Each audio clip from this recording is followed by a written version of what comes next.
అప్పుల బాధలు వెంటాడుతున్నాయా? అయితే 6 జేవిఆర్ వారి జాతిరత్నాలు ధరించండి. హాయ్, వెల్కమ్ టు మనం టీవీ. నేను మీ మనోజ్. సో ఈరోజు మన టాపిక్ ఏంటంటే, ఇప్పటికే చాలామంది భారతీయులను అమెరికా నుంచి ఇండియాకి పంపించారు ట్రంప్. సో ఇప్పుడు అదే జాబితాలో మరో 50 లక్షలు, లక్ష కాదు 2 లక్షలు కాదు, దాదాపుగా 50 లక్షల మందిని ఇండియా పంపించడానికి మరొక ప్లాన్ ఇప్పుడు వైట్ హౌస్లో వేస్తున్నారు ట్రంప్. మాట్లాడదాం. మనతో పాటు యాడ్ అయ్యారు జర్నలిస్ట్ వలి. నమస్కారం. సో పర్టికులర్గా ట్రంప్ తీసుకునే నిర్ణయం వల్ల, ఏదైతే చిన్న చిన్న మిస్టేక్ చేయడం వల్ల అమెరికాకి అక్కడున్న ఇండియన్స్కి ఏమైనా ఇబ్బంది ఉందంటారు? ఎందుకంటే దాదాపు చాలా మంది పంపించేస్తున్నాడు. ఇప్పటికే H1B వాళ్ళని, F1 వీసా వాళ్ళని పంపించేశాడు. ఇకపై కూడా ఏదైతే వాళ్ళ మీద చిన్న చిన్న డ్రింక్ అండ్ డ్రైవ్ కేసులు ఉన్నా, లేదంటే ట్రాఫిక్ వైలేషన్ కేసు ఉన్నా, వాళ్ళందరి మీద ఇప్పుడు నజర్ పెడుతున్నాడు. ఎట్లా చూడొచ్చు? సో దీనికి ప్రధానమైన రీజన్ ఏంటంటే, అమెరికా అధ్యక్షుడు డొనాల్డ్ ట్రంప్కి భారత్ మీద ఒక పనిగట్టుకునే కక్ష సాధింపు చర్యగా చేస్తా ఉన్నాడు. ఎందుకంటే 2 రోజుల క్రితం డొనాల్డ్ ట్రంప్ అక్కడ ఉన్నటువంటి సీఈఓలతో భేటీ అయ్యాడు. ఎవరు బిజినెస్ మెన్తో భేటీ అయ్యాడు, సాఫ్ట్వేర్ కంపెనీలో ప్రతినిధులతో భేటీ అయ్యాడు. సో వీళ్ళందరితో భేటీ అయినప్పుడు కొన్ని భయంకరమైన వాస్తవాలు ఆయనకు తెలిసినాయి. అవి వాస్తవాలే. అప్పటి వరకు అంటే భారత్ని మనం ఎంత నెగిటివ్ చేసినా, భారత్ మీద ఎంత కక్ష సాధింపు చేద్దామని ప్రయత్నం చేసినా అది మనతో కాదు, భారత్ లొంగదు అనే విషయం డొనాల్డ్ ట్రంప్కి అప్పుడు తెలిసి వచ్చింది. చాలా మంది సాఫ్ట్వేర్ కంపెనీలు కావచ్చు, లేదంటే బిజినెస్ మెన్స్ కావచ్చు, ఇక్కడ వాళ్ళ ఉత్పత్తులు మన ఇండియాలో కూడా ఉన్నాయి కదా. సో పెప్సీ కావచ్చు, లేకపోతే చాలా శీతల పానీయాలు కావచ్చు, తర్వాత మెక్డొనాల్డ్స్ కావచ్చు, పిజ్జాలు కావచ్చు, చాలా అమెరికా ఉత్పత్తులు ఇక్కడ మన దేశంలో ఉన్నాయి. 140 కోట్ల మంది ప్రజలు అమెరికా ఉత్పత్తులు ఆధారపడుతున్నారు. అంటే దాదాపుగా డెఫినెట్ గా రోజు యూజ్ చేస్తూ ఉంటారు.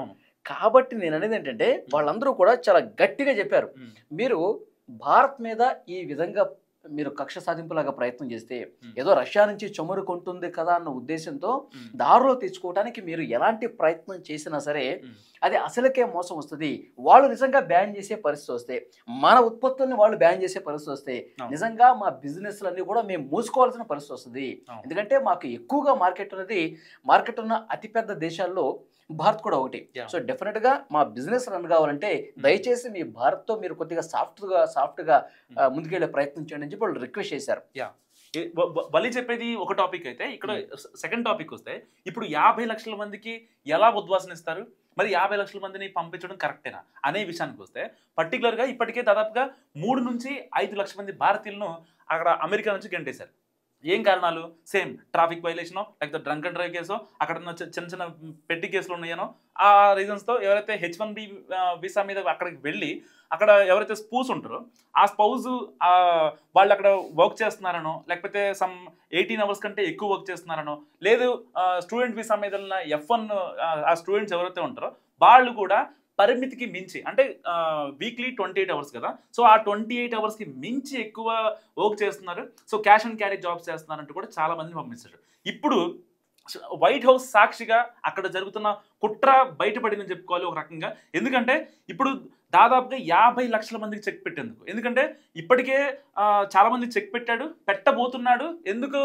పర్టికులర్ రీజన్ ఏంటి? ఆల్రెడీ చెప్పాడు ట్రంప్, ఎప్పుడైతే అధ్యక్ష ఎన్నికల కోసం రేస్లో ఉన్నప్పుడే మన అమెరికా జాబులు మనవే, ఇంకెవరు రాకూడదని చెప్పి చాలా క్రిస్టల్ క్లియర్గా చెప్పాడు.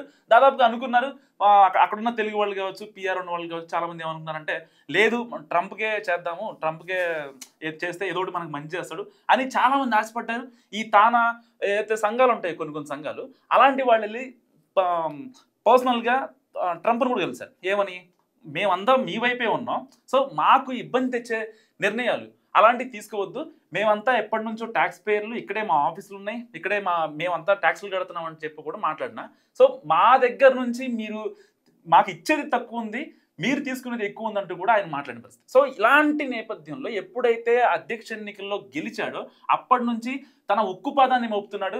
చిన్న చిన్న రీజన్స్ పెట్టి ఇప్పుడు ఎక్కడ పాయింట్ దొరికితే ఇండియన్స్ని వెనక్కి పంపించేద్దాము. ఎందుకంటే దాదాపుగా ఐటీ రంగంలో ఉండేది మొత్తం మనోళ్ళే. బేసిక్గా కంపేర్ US కంటే మన ఇండియాలో ఉన్న సైన్స్ కానీ, మ్యాథమెటిక్స్ కానీ, వాటి కొంచెం ఆ వాల్యూస్ ఎక్కువ. సో ఫౌండేషన్ గట్టిగా ఉంటుంది.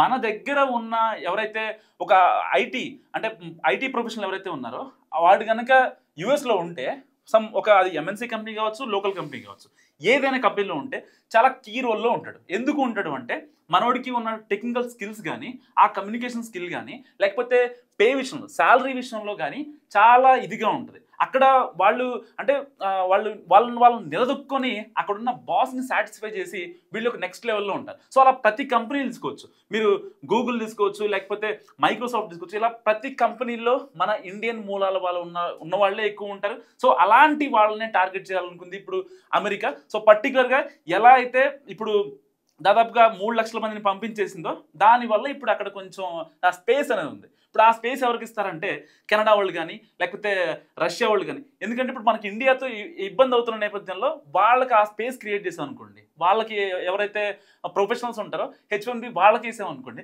వాళ్ళు వచ్చి అమెరికాలో ఉంటారు. సో ఈయన కొంచెం మనశ్శాంతి ఉంటుంది, చక్కగా వైట్ హౌస్లో పడుకుంటూ ఉంటాడు.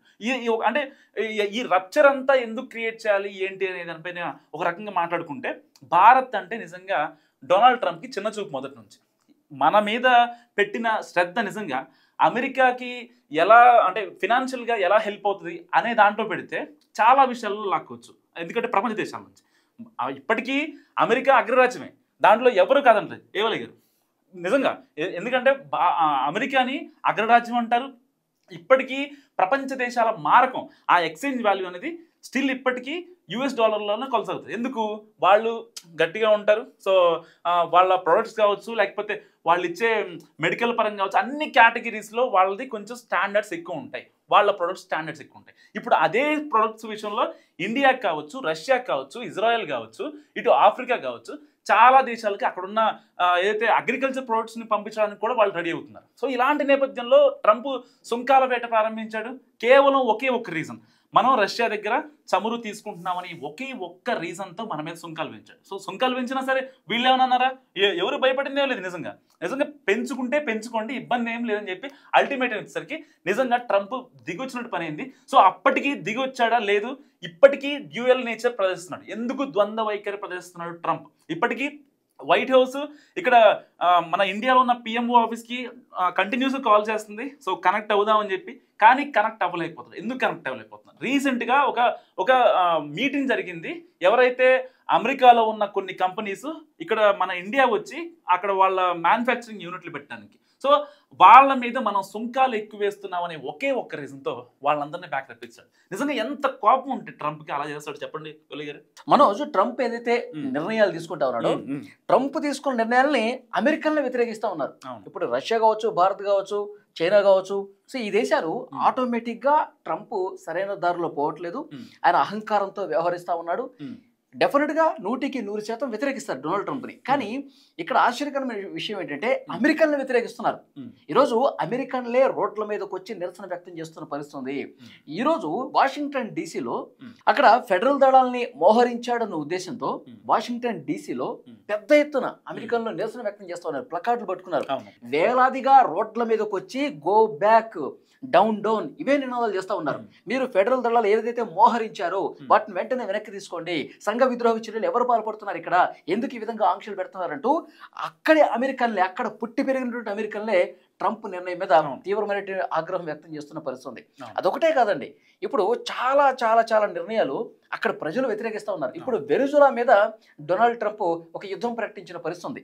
సముద్రయానంలో కొన్ని నౌకల్ని పంపించి, అత్యాధునిక సాంకేతిక కలిగినటువంటి నౌకల్ని పంపించి, అలాగే అక్కడ వెనిజులా సరిహద్దులో F-35 యుద్ధ విమానాలను కూడా 10కి పైగా మోహరించిన పరిస్థితి ఉంది.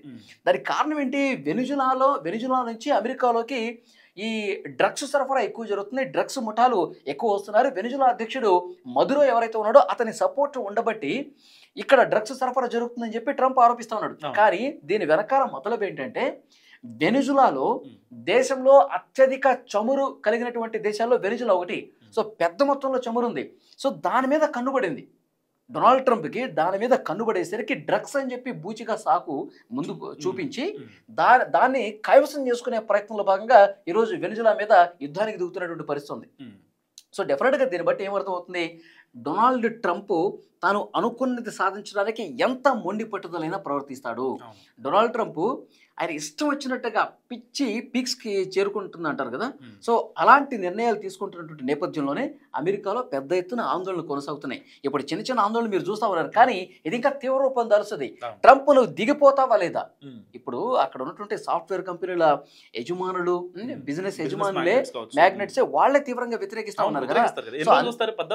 అవును, వాళ్ళు దిగొచ్చి వాళ్ళు చెప్పింది చాలా స్ట్రైట్ గా చెప్పారు. వాళ్ళు ఇలా అయితే అమెరికా ఫస్ట్ మీరేదో నినాదం చేసుకున్నారు, మేక్ అమెరికా గ్రేట్ అగైన్.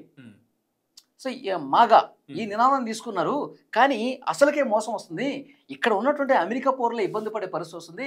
దయచేసి మీరు తప్పుడు దోవలో వెళ్తూ ఉన్నారు, దాన్ని సరి చేసుకోండి అని చెప్పి క్లియర్ గా చెప్పారు. సో మొత్తం ఇతనికి ఇది అర్థమైపోయింది, నేను రాంగ్ వేలో పోతున్నాను అని చెప్పి అతను అర్థమైపోయి మళ్ళీ మోదీతో సఖ్యత చూపించే ప్రయత్నం చేశాడు. కానీ నిజంగా మారాడు అనుకోవచ్చు. వాళ్ళు అసలు మారడు, అది పూర్తిగా స్వార్థపరుడు అనమాట. మారడు. ఇప్పటికిప్పుడు ఏదైనా గెటిన్ కావడానికి కొన్ని కుటిల ప్రయత్నాలు అంటారు కదా. సో దాంట్లో భాగంగానే ప్రధాని మోదీకి మొన్న ట్వీట్ కూడా చేశాడు. తనకి సొంతగా ఒక సోషల్ మీడియా ఉంది కదా, ట్రూత్ సోషల్ అని. ఆ సోషల్ దాంట్లో మెసేజ్ చేశాడు, మోదీ చాలా గొప్ప ప్రధాని, ఇప్పుడు ఏదో చిన్న చిన్న ఇబ్బందులు వస్తున్నాయి, విభేదాలు ఉన్నాయి, ఏది మన రష్యా నుంచి చమురుకుంటున్నాడు కదా, అదొక్కటే నాకు నచ్చట్లేదు, లేదంటే పర్సనల్ గా నాకు మోదీ అంటే చాలా ఇష్టం, అతను ఒక గొప్ప ప్రధాని అంటూ కీర్తిస్తున్నటువంటి పరిస్థితి. అమెరికా భారత్ సంబంధాలు సో చాలా గొప్పగా ఉంటాయని కూడా ఆయన చెప్పాడు. సో దానికి కూడా చాలా సున్నితంగా కౌంటర్ ఇచ్చాడు ప్రధాని మోదీ.